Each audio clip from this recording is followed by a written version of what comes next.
le couteau trancha l'air avec un sifflement sec, effleurant la joue de Maël qui recula d'un bond, le cœur battant à tout rompre dans la cuisine étroite de l'appartement parisien. « Tu n'es qu'un ingrat, un monstre qui nous suce le sang », hurla tante Élise, ses yeux injectés de rage, le visage tordu comme un masque de carnaval déchu. Et dans ce silence qui suivit, chargé de l'odeur de vin aigre et de regret rance, Maël comprit que l'amour filial n'était qu'un mensonge forgé dans les ombres de l'héritage familial. Maël fixa le couteau qui tremblait encore dans la main de sa tante, la lame reflétant les lueurs jaunâtres de l'ampoule nue suspendue au-dessus de la table en formica ébréchée. L'appartement, niché dans le quartier populaire du Marais, n'avait jamais été un havre de paix, mais ce soir-là, il puait la trahison. Son père, Henri, était affalé sur une chaise, les yeux vitreux, un verre de rouge à moitié vide posé devant lui comme un trophée de défaite. À 60 ans, Henri ressemblait à un arbre centenaire plié par les tempêtes, les épaules voûtées, les mains noueuses qui avaient autrefois caressé les touches d'un piano dans les cabarets enfumés de Montmartre. Maël, son fils adoptif depuis l'âge de 8 ans, sentait une bile amère monter dans sa gorge. Il n'était pas né de ce sang, mais il avait grandi dans ses veines, nourri par les histoires chuchotées au coin du feu au décompte d'un Paris d'antan, où l'amour était libre et les rêves, inaltérables. « Élise, pose ça », murmura Henri d'une voix rauque, comme si les mots lui écorchaient la trachée. « C'est mon fils. » Mais Élise, la sœur cadette d'Henri, ne l'entendit pas. Elle avança d'un pas, son tailleur bon marché tendu sur une silhouette qui avait autrefois tourné les têtes dans les bals du quartier. À présent, à 55 ans, elle n'était plus que ride et rancœur, une femme qui avait épousé l'oncle Gérard pour les apparences, et qui, depuis, tissait des toiles d'araignée financières autour de la famille. Gérard, le frère aîné d'Henri, se tenait en retrait, les bras croisés sur sa chemise froissée, un sourire carnassier aux lèvres. C'était lui, l'architecte de cette ruine, des prêts usuraires déguisés en aide familiale, des factures gonflées pour des réparations imaginaires sur la vieille maison familiale en Normandie, et des chèques signés dans l'ombre des notaires complices. Maël recula jusqu'au mur, sentant le papier peint cloquer sous ses paumes. Il avait 25 ans, un corps svelte forgé par des nuits à courir les rues de Paris, à esquiver les regards hostiles dans les bars underground du Bastille. Gai depuis qu'il avait compris que les garçons de son âge le faisaient trembler d'un désir qu'aucun manuel scolaire n'expliquait, Maël avait appris à se taire, à se fondre dans les ombres. Adopté par Henri après la mort tragique de ses parents dans un accident de voiture, un camion ivre sur l'autoroute A6, il avait trouvé en cet homme bourru un père qui ne posait pas de questions. Henri, veuf prématuré, avait élevé Maël avec une tendresse bourrue, partageant des assiettes de cassoulet et des vinyles de Piaf rayés. Mais l'argent. L'argent avait tout gangrené. « Tu crois que je ne sais pas ?» cracha Maël, sa voix montant d'un octave, brisée par la peur et la fureur. « Les relevés bancaires que tu as cachés, papa. Les 50 000 € disparus en investissement pour la ferme de Gérard. C'est du vol, pur et simple. » Les mots jaillirent comme un geyser, libérant des mois de soupçons. Maël avait fouillé, tard la nuit, dans les tiroirs verrouillés du bureau d'Henri. Des lettres jaunies, des contrats aux clauses alambiquées rédigés par un notaire de province qui puait la collusion. Gérard et Élise, ces vautours en col blanc, avaient saigné Henri à blanc, l'héritage de la grand-mère, les économies de la boulangerie familiale vendue à vil prix, même les allocations chômage d'Henri après la fermeture de son atelier de menuiserie. Et pourquoi? Pour financer les dettes de jeu de Gérard, les robes de créateur d'Élise qui ne trompaient personne. Henri leva une main tremblante, comme pour apaiser un cheval emballé. « Fils. C'est la famille. On s'entraide. Ils sont tout ce qu'il me reste de sang. » Mais ses yeux verts hérités d'une lignée normande, trahissaient le mensonge. Il savait. Depuis des années, il payait en silence, se privant de tout pour ses frères et sœurs, qui le traitaient comme un distributeur automatique défectueux. Maël sentit une larme couler, chaude et salée, sur sa joue. Pas pour la lame, non pour cet homme brisé qui se sacrifiait pour des fantômes. La porte d'entrée claqua soudain, et Thomas apparut dans l'encadrement, essoufflé, son sac à dos de graphiste jeté à terre. Thomas, avec ses boucles blondes en désordre et ses yeux bleus qui pétillaient comme la Seine sous le soleil de juin. Ils s'étaient rencontrés 6 mois plus tôt, dans un café du Marais, lors d'une expo d'art queer où Maël errait, seul, un verre de kir à la main. Thomas, 27 ans, fils d'immigrés bretons, avait dessiné des croquis sur une serviette en papier, des corps enlacés, des lèvres effleurées, des cœurs tatoués de cicatrices invisibles. « Tu as l'air d'un poète maudit », avait-il dit en glissant le dessin vers Maël. « Laisse-moi te sauver ce soir. » Et depuis, Ils étaient inséparables des nuits volées dans des lofts bohèmes, des promenades main dans la main le long du canal Saint-Martin, ignorant les murmures des passants. Thomas était l'encre de Maëlle, le seul qui connaissait les abysses de son adoption, les nuits où il se réveillait en sueur, hanté par l'absence de ses parents biologiques. « Qu'est-ce qui se passe ici ?» demanda Thomas, sa voix ferme malgré l'inquiétude qui creusait ses traits. Il s'interposa, un bras protecteur autour des épaules de Maëlle. Élise ricana, rangeant le couteau dans l'évier avec un geste théâtral. « Ton petit ami efféminé vient jouer les héros ? Rentrez chez vous, les tourtereaux. Ça ne vous regarde pas. » Mais Maëlle ne bougea pas. Il se redressa, sentant la chaleur de Thomas contre lui comme un bouclier.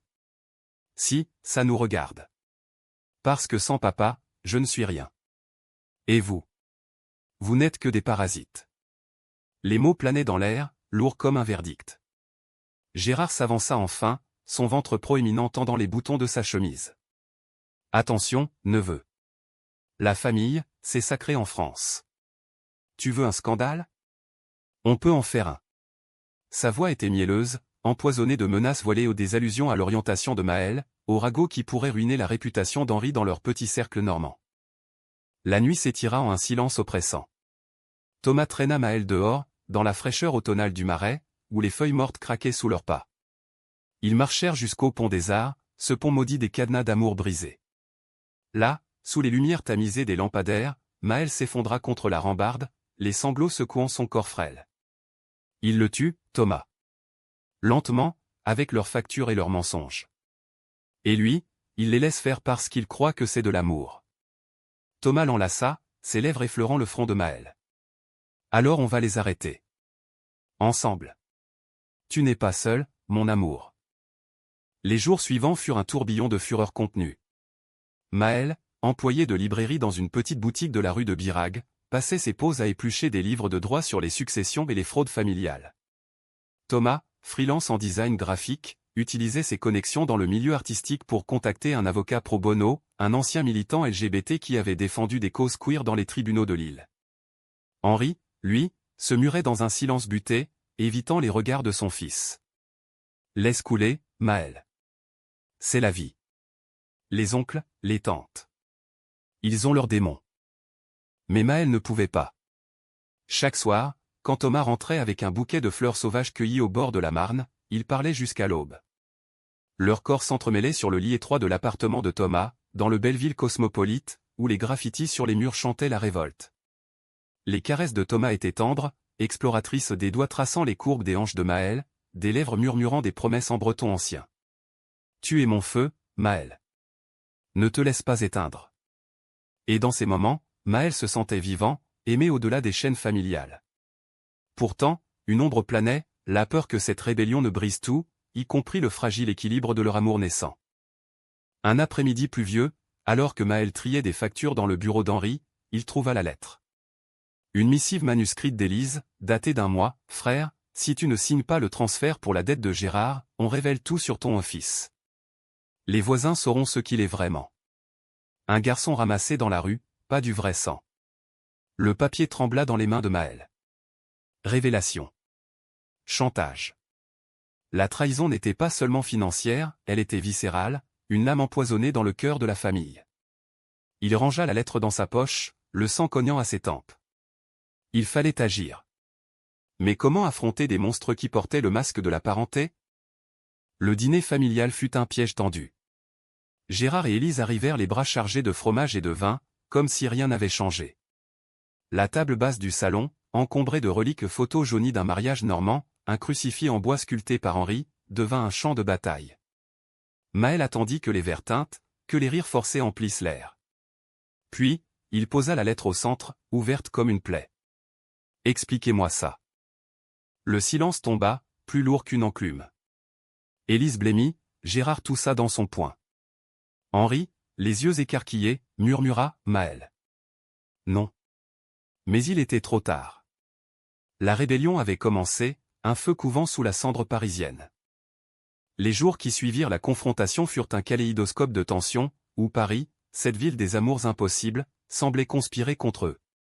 Maëlle errait dans les rues du Marais, le col relevé contre la bruine persistante, évitant les regards de ses voisins, ses commères aux fenêtres fleuries qui murmuraient déjà sur « le garçon d'Henri et son ami aux cheveux longs ». Thomas le rejoignait après ses deadlines, ses doigts tachés d'encre numérique entrelacés aux siens, et il s'asseyait sur les marches de l'église Saint-Gervais, écoutant le clocher sonner les heures comme un avertissement. « On va les poursuivre », déclara Thomas un soir, alors que la nuit enveloppait la scène d'un voile de brume. « J'ai contacté Maître Duval. Il dit que c'est de l'abus de faiblesse, puni par le code pénal. Article 223 à 15. » Maël hocha la tête, mais son esprit vagabondait vers Henri. Son père adoptif avait barricadé sa porte, refusant les plateaux repas que Maël glissait dessous. Des bruits de sanglots étouffés filtraient à travers le bois, des murmures de « pardon » adressés à un fantôme.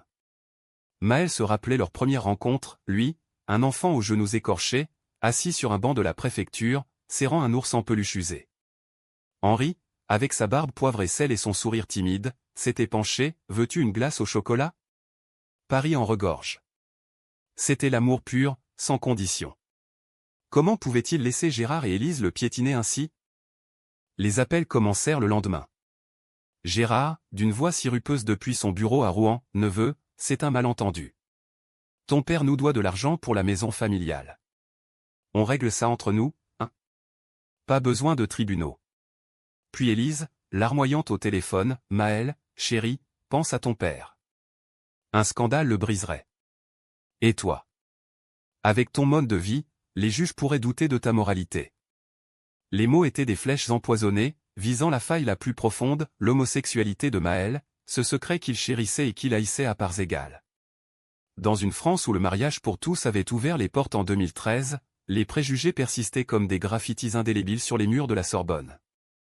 Thomas, sentant la tempête, organisa une escapade. « Viens à Bretagne », souffla-t-il en embrassant la nuque de Maël. « Chez mes parents, à Quiberon. L'air marin efface les poisons. » Ils prirent le TGV, ces 2 heures de rail filant vers l'ouest comme une fuite en avant.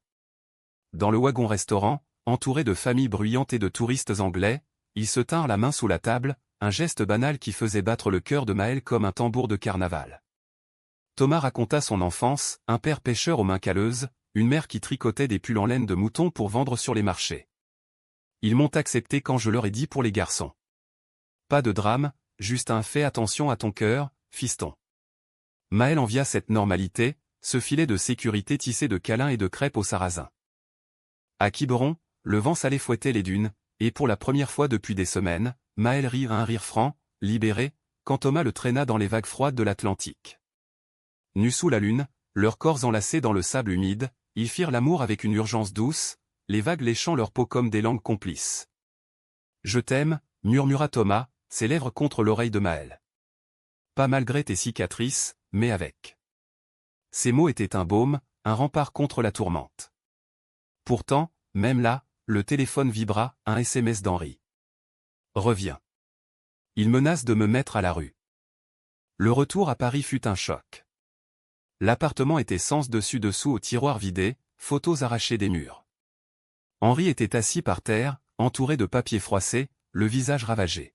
« Ils sont venus, fils. Élise a emporté les titres de propriété. Elle dit que c'est pour sauvegarder l'héritage. » Maël s'agenouilla, serrant son père dans ses bras. Pour la première fois, Henri pleura ouvertement, des larmes chaudes sur l'épaule de son fils. « J'ai été faible. Pour eux, pour maman qui nous a élevés à 9. Mais toi, tu es mon vrai sang. » Cette nuit-là, Maël et Thomas veillèrent Henri, lui préparant un thé à la menthe et des tartines beurrées. Les confidences coulèrent comme un vin trop vieux, Henri avoua ses propres secrets, une jeunesse bisexuelle étouffée par les conventions normandes, un amour perdu pour un marin breton lors d'un été à Saint-Malo. « J'ai fui en me mariant, et regarde où ça m'a mené. » Maël, ému, posa sa tête sur l'épaule de son père. Thomas, discret, dessina des esquisses sur un carnet, des portraits d'Henri jeune, radieux, un piano sous les doigts. C'était un moment de grâce, une bulle de tendresse au milieu du chaos. Mais la trahison s'approfondit. Maître Duval, l'avocat, appela le lendemain, « J'ai fouillé les archives. Gérard a falsifié des signatures il y a 10 ans, pour un prêt bancaire. Et Élise. Elle détourne les aides sociales d'Henri depuis son chômage. C'est du crime organisé, familial. » Le dossier s'épaississait, mais avec lui, les risques. Gérard envoya un colis, une photo de Maël et Thomas, prise à l'insu lors d'une manif Pride, annotée d'une croix rouge et des mots « scandale public ». La peur s'insinua, froide comme un brouillard matinal sur la Loire. Maël décida de frapper fort. Il contacta un journaliste freelance, un ami de Thomas du milieu queer, qui couvrait les affaires de corruption dans le monde. « Racontez tout », insista Maël. « Pas pour la vengeance, mais pour la vérité. » Les enregistrements secrets qu'il avait fait Gérard admettant les fraudes lors d'un appel au furent la clé. Mais au fur et à mesure que l'article se profilait, les nuits devinrent hantées. Thomas se réveillait en sursaut, serrant Maël contre lui, « Et si on te fait du mal ?» Leur amour, si pur, se teintait d'angoisse, les caresses se faisaient protectrices, des murmures de « Reste avec moi » dans l'obscurité. Le point de non-retour arriva un soir de novembre, quand Élise débarqua seule, les yeux rougis. « Gérard est parti », avoua-t-elle, affalée sur le canapé. « Il a tout perdu aux courses. Aidez-moi, Maël. » Pour Henri. C'était une supplique, une fissure dans l'armure. Maël hésita, le cœur déchiré entraînait pitié. Thomas, à ses côtés, murmura « La famille n'est pas que sang. C'est choix. » Et dans ce choix, Maël vit la lumière, une chance de guérir, non pas par la destruction, mais par le pardon conditionnel. Pourtant, le piège se refermait. Gérard, traqué par ses créanciers, lança une contre-attaque, une plainte pour diffamation contre Henri, accusant Maël d'inventer des mensonges pour déshonorer la famille. Les tribunaux s'annonçaient, un labyrinthe de paperasse et de juges austères. Maël, épuisé, trouva refuge dans les bras de Thomas, lors d'une soirée dans un bar caché du Sentier. La musique techno pulsait, les corps dansaient en un ballet libéré. Ils s'embrassèrent au milieu de la foule, un baiser salé de larmes et de sueur. « Quoi qu'il arrive, nous sommes ensemble », promit Thomas. Comme les amants de la littérature française interdits, mais éternels. La semaine suivante, l'article parut. Titre en une famille française dévorée par l'avidité, l'histoire d'Henri et de son fils rebelle. Les réactions fusèrent au soutien en ligne des communautés LGBT, indignation des lecteurs ordinaires. Mais avec la gloire vint la vindicte, appels anonymes, graffitis sur la porte d'Henri. Maël, marqué, se demanda si la rébellion valait ce prix. L'hiver s'abattit sur Paris comme un linceul, les flocons rares dansant sur les toits haussmanniens, transformant la ville en un décor de film noir. Maël traversait les boulevards, son écharpe en laine tricotée par la mère de Thomas serrée autour du cou, mais rien ne chassait le froid intérieur. L'article avait allumé un feu, certes, mais il avait aussi attiré les ombres. Gérard, acculé, avait fui Rouen pour se terrer dans un hôtel miteux de la banlieue, laissant Élise affronter seule les huissiers. Elle appelait désormais quotidiennement, sa voix brisée par des sanglots qui sonnaient faux à l'oreille affûtée de Maël. « Ton oncle est un lâche », gémissait-elle. Mais Henri. Il pardonnera. C'est de la famille. Henri, lui, oscillait entre gratitude et culpabilité. Depuis la publication, des dons anonymes affluaient à un compte GoFundMe lancé par des lecteurs émus, qui avaient déjà récolté 10 000 € pour rembourser les dettes. Il avait repris le piano, ses doigts hésitants caressant les touches dans le salon exigu, jouant des airs de Debussy qui emplissaient l'air d'une mélancolie douce. « Tu m'as sauvé, fils », dit-il un matin, en posant une tasse de café fumant devant Maël. « Mais à quel prix ? Tes nuits blanches, ces regards dans la rue. » Maël balaya l'objection d'un geste. « C'est pour nous, papa. Pour que tu puisses respirer sans chaîne. » Thomas était le pilier, inaltérable. Il avait quitté son petit studio de Belleville pour s'installer chez Henri, transformant le canapé en lit de fortune. Leur routine se tissait, petit déjeuner partagé avec Henri, où Thomas racontait des anecdotes bretonnes pour arracher un sourire, soirée où Maël et lui peignaient des toiles abstraites, des explosions de bleu et de rouge symbolisant leur passion. Leur intimité s'approfondissait, passant des étreintes fiévreuses à une tendresse quotidienne, Thomas massant les épaules nouées de Maël après une journée à la librairie, où les clients, désormais, le reconnaissaient comme le héros de l'article. Mais sous cette idylle, une faille grandissait. Thomas, sous pression, confia un soir, « J'ai peur, Maël. Pas pour moi, mais pour nous. Si Gérard contre-attaque, il visera ton cœur en moi. » La menace se concrétisa lors d'une audience préliminaire au tribunal de grande instance de Paris.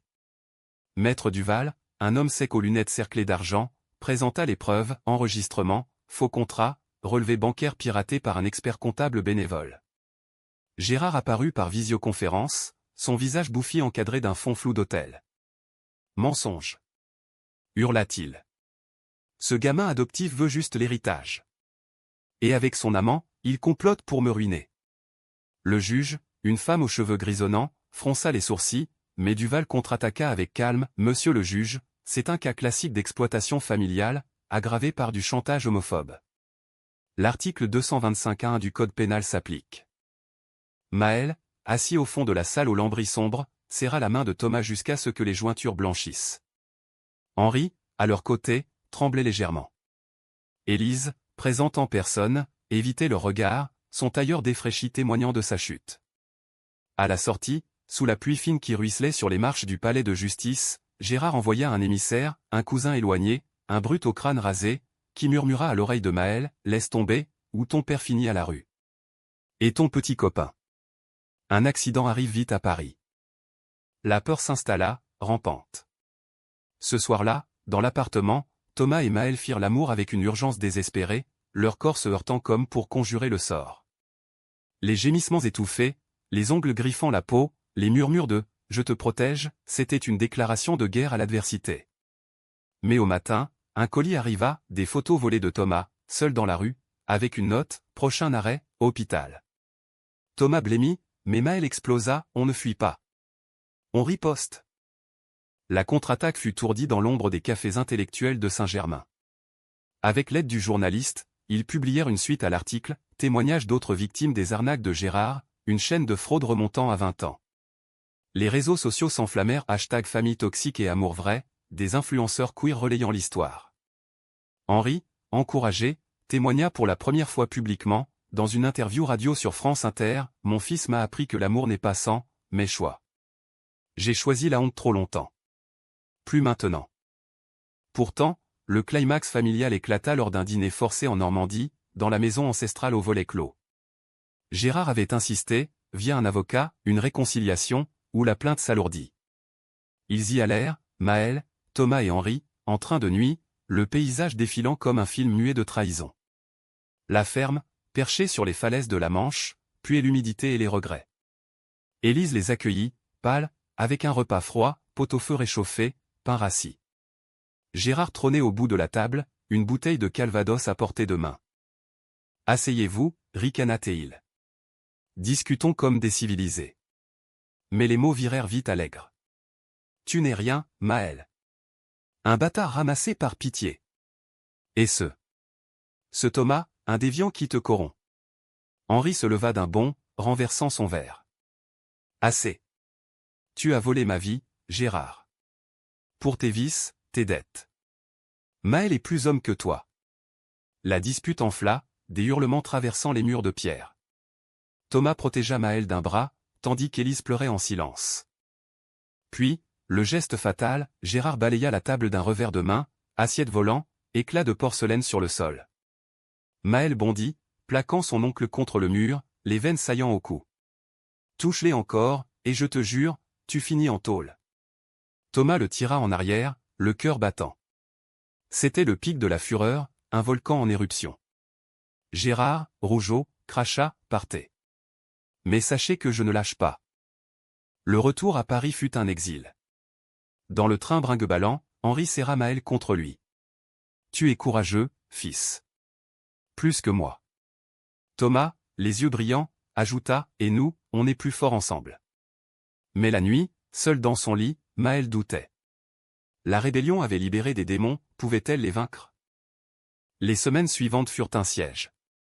Les dons affluaient, permettant à Henri de racheter une partie de la maison normande via un notaire honnête. Maître Duval gagna une injonction, gel des biens de Gérard. Élise, brisée, proposa un arrangement, restitution partielle des fonds, en échange du silence. Maël accepta, à contre-cœur non par faiblesse, mais par humanité.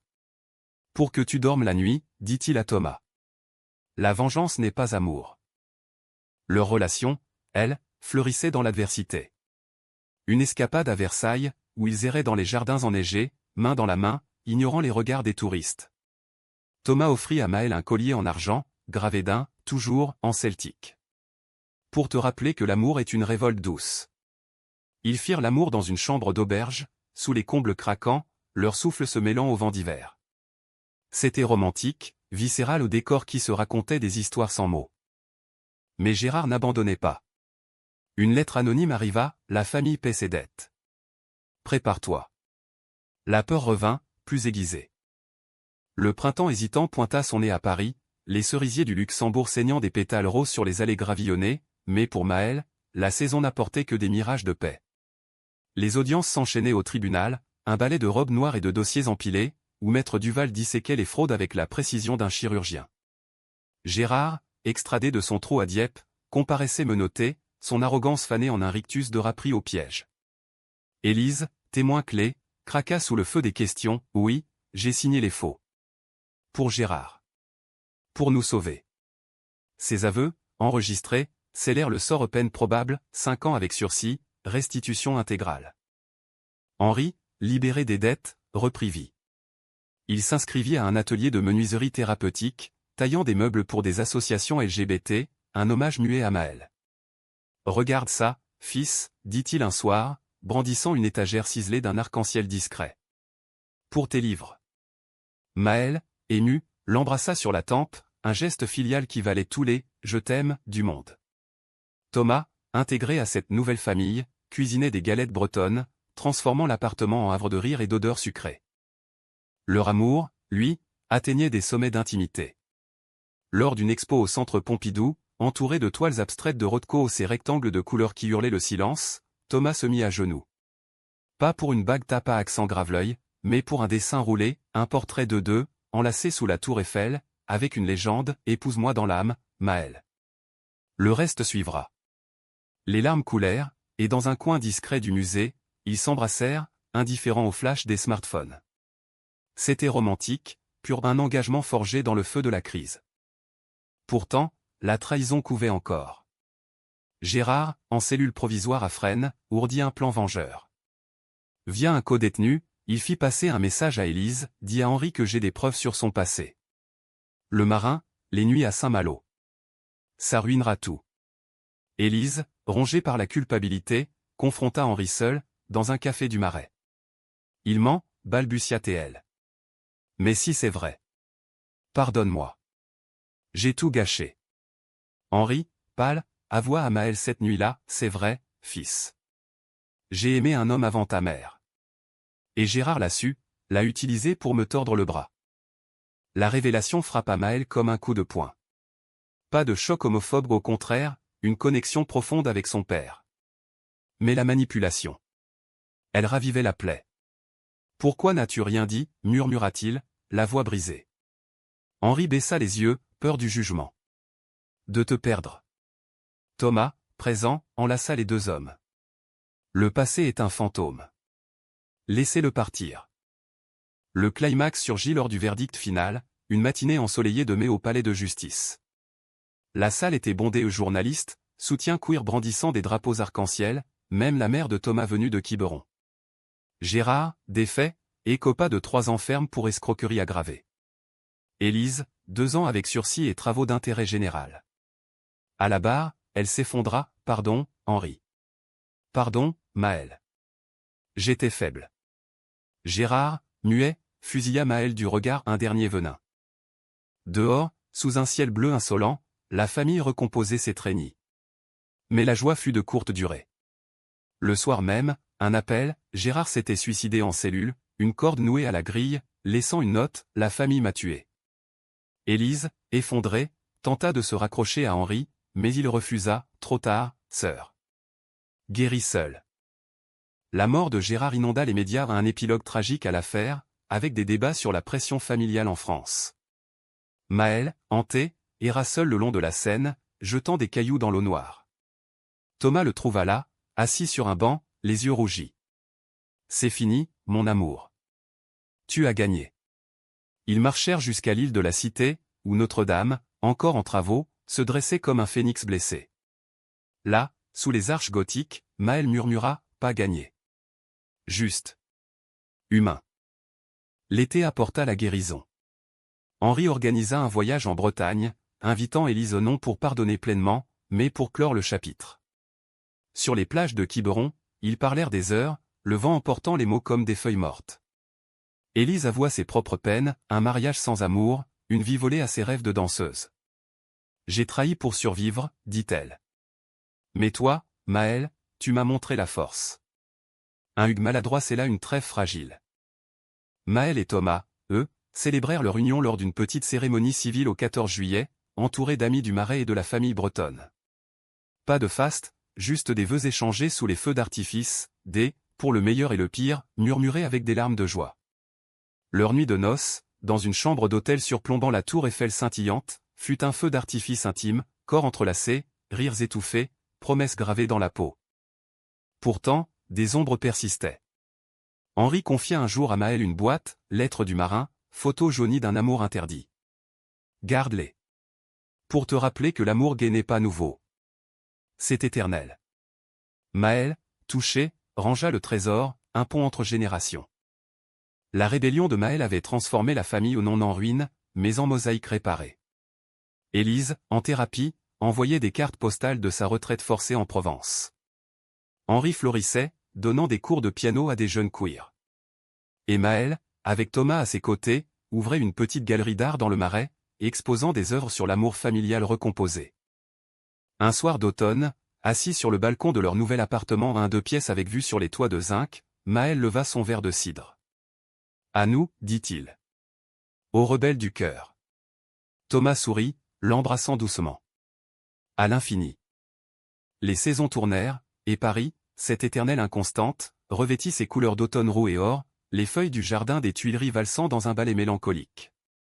2 ans après le verdict, Maël se surprenait à marcher sans regarder par-dessus son épaule, son alliance en argent à un anneau simple gravé d'une vague bretonne captant les rayons obliques du soleil couchant.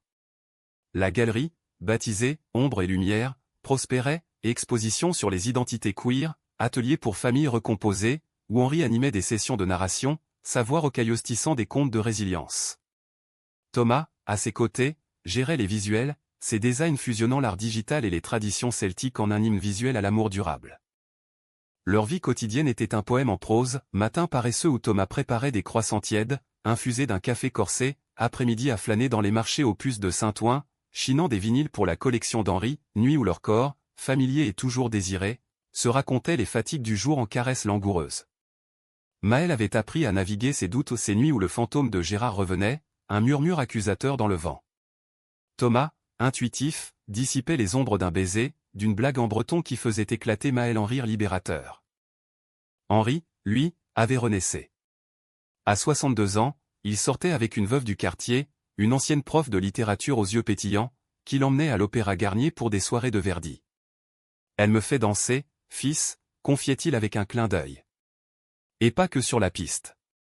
Maël riait, fier de voir son père embrasser la vie sans chaîne. Élise, de son côté, avait purgé sa peine en communauté, des ateliers d'écriture en prison ouverte, où elle canalisait sa rage en nouvelles sur la rédemption. Ses lettres à Henri étaient sporadiques, empreintes d'une humilité nouvelle, « J'apprends à me pardonner. Merci de ne pas m'avoir effacé. » Une visite à Pâques, dans le jardin familial normand reconquis, c'est là une paix ténue un thé partagé sous les pommiers, des silences plus éloquents que des mots. Mais la vraie épreuve vint d'un horizon inattendu, la grossesse de Thomas. Adoptant la parentalité comme un acte de rébellion douce, ils avaient entamé les démarches pour une GPA en Belgique, un labyrinthe administratif que la France, malgré ses avancées, rendait ardu pour les couples homo. Quand le test positif arriva à un petit bâtonnet rose dans une salle d'attente bruxelloise, Maël s'effondra en larmes, un mélange de joie et de terreur. Un enfant, Thomas. Avec tes yeux bleus, mon tempérament fou.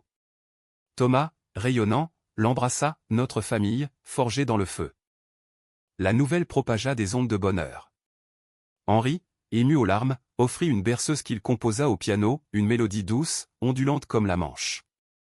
Élise envoya un tricot minuscule, un geste timide vers la réconciliation. Mais les ombres sociétales rôdaient, regards en coin dans les parcs, questions insidieuses de collègues, qui est le vrai père, et une France encore divisée, où les droits des familles arc-en-ciel restaient un combat quotidien. Le point culminant émotionnel survint lors d'une manif pour l'égalité parentale, place de la République. Maël, ventre naissant de Thomas sous une chemise ample, porta un panneau « L'amour n'adopte pas des formes ». La foule, un arc-en-ciel humain, scanda des slogans, et pour la première fois, Maël parla en public sa voix, amplifiée par un mégaphone, racontant l'exploitation, la rébellion, l'amour salvateur. Ma famille n'est pas parfaite, cria-t-il, mais elle est mienne. Et la vôtre aussi. Thomas, à ses côtés, leva le poing, leurs alliances scintillant sous les banderoles. L'accouchement, en automne suivant, fut un ouragan de joie et de peur. Dans la maternité de Port-Royal, entouré d'Henri et de la mère de Thomas, naquit Léo, un garçon aux boucles naissantes, aux cris vigoureux comme un appel à la vie. Maël le tint le premier, son cœur gonflé d'un amour incommensurable. « Bienvenue, petit rebelle » murmura-t-il. « Ici, on aime sans limite. » Les mois suivants furent un apprentissage tendre, nuit blanche bercée de comptines bretonnes, promenade en poussette le long du canal de l'Ourcq, où Léo gazouillait au canard. Henri devint grand-père gâteau, fabriquant des jouets en bois. Élise, autorisée par la justice, visita une fois, ses yeux humides fixés sur l'enfant. Il ressemble à Gérard bébé. Prends soin de lui, Maël. Pour nous tous. Un pardon fragile, humain. Un soir d'hiver, alors que la neige saupoudrait Paris d'un voile immaculé, la famille se réunit pour Noël. La table débordait de dindes farcies, de bûches au chocolat, de rires cascadant comme du champagne. Maël, tenant Léo endormi contre son épaule, leva son verre, à la famille, celle qu'on choisit, celle qu'on répare. Thomas, ses yeux bleus emplis de promesses, trinqua, à l'amour, qui triomphe toujours. Et dans ce toast, Maël vit l'achèvement de sa rébellion, non une victoire bruyante, mais une paix profonde, tissée de cicatrices et de tendresse. Paris, en contrebas, scintillait une ville de lumière, de cœurs brisés et recollés, où l'amour gai, filial, humain, défiait les tempêtes. Ils étaient entiers, enfin.